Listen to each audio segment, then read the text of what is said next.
নারী যেমন রাঁধতে জানে তেমন চুলও বাঁধতে জানে। পুরুষদের পাশাপাশি নারীরাও কোনো অংশেই পিছিয়ে নেই প্রান্তিক জেলা জঙ্গলমহলের মেয়েরাও। পুরুলিয়ার পাড়া থানার অন্তর্গত পাটপুর গ্রামের বাসিন্দা সুস্মিতা মাহাতো। তাদের গ্রাম থেকে তিনিই প্রথম পৌঁছে গিয়েছেন ভারতীয় নৌবাহিনীতে। শুনে নেব আমরা তার কাহিনী, কিভাবে তার পথ চলা, কতখানি ওঠা পড়া ছিল তার এই যাত্রায়। আমার খুব ভালো লাগছে যে আমি নৌবাহিনীতে সুযোগ পেয়েছি।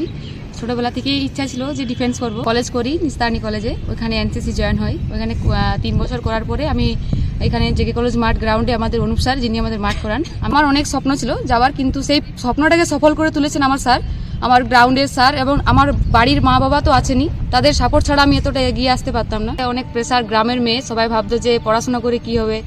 ফার্স্ট অফ অল কলেজ পড়তে গিয়ে অনেক অসুবিধা হয়েছিল, কিন্তু তারপর যখন বাবাকে বললাম না আমি এনসিসি করছি, আমি ডিফেন্স করব, বাবা নাকচ করেছিলেন। তারপর দেখলো যে না মেয়ের ইচ্ছা, তখন আর বাবা কিছু বলেনি। তারপর মা বাবা দুজনেই সাপোর্ট করেছে। গ্রাম থেকে ফার্স্ট আমি যে নৌবাহিনীতে সুযোগ পেয়েছি। আর জয়নিং 21শে ফেব্রুয়ারি আছে আইএনএস চিল্কাতে। আমরা শুনে নিলাম সুস্মিতার কাছে তার জীবনের পথ চলা, কিভাবে তার এই জায়গায় পৌঁছানো। একইভাবে আমরা শুনে নেবো ওনার পরিবারের কাছে যে কতখানি ওনাদের সমস্যার মধ্যে পড়তে হয়েছে। কেমন লাগছে মেয়ে যা যেই জায়গায়? খুব খুশি।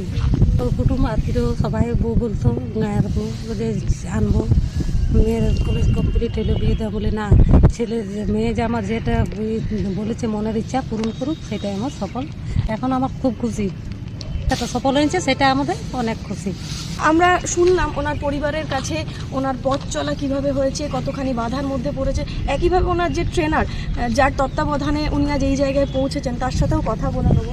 আমাদের সেনাবাহিনীতে, আর্মি, নেভি, এয়ারফোর্স, এগুলোর মধ্যে সেনাবাহিনী, বাকি অর্ধসৈনিক বলে পেয়েছে, বাট সেনাবাহিনীতে কেউ পেয়েছিল না। এই প্রথম আমাদের মাঠ থেকে নেভিতে আমাদের মুখ উজ্জ্বল করেছে আমাদের এমপিজিক্যাল, আমাদের পুরুলিয়ার এটা নাম উজ্জ্বল করেছে আমাদের। একজন শিক্ষক হিসাবে, একজন ট্রেনার হিসাবে গর্বের বিষয় থেকে আজকে যখন এই ভারতীয় সেনাবাহিনীতে গিয়ে পোশাক পরবে, তো একটা প্রাউড ফিল, অবশ্যই যতটা প্রাউড ফিল ওর হচ্ছে, তার থেকে আমাদের মা বাবা প্লাস একজন শিক্ষকের তার থেকে বেশি প্রাউড ফিল। আগামী 21শে ফেব্রুয়ারি ভুবনেশ্বরের চিল্কাতে নৌবাহিনীতে যোগদান করতে চলেছেন সুস্মিতা মাহাতো।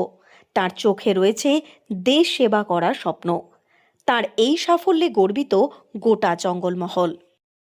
পুরুলিয়া থেকে শর্মিষ্ঠা ব্যানার্জির রিপোর্ট, লোকাল 18 বাংলা।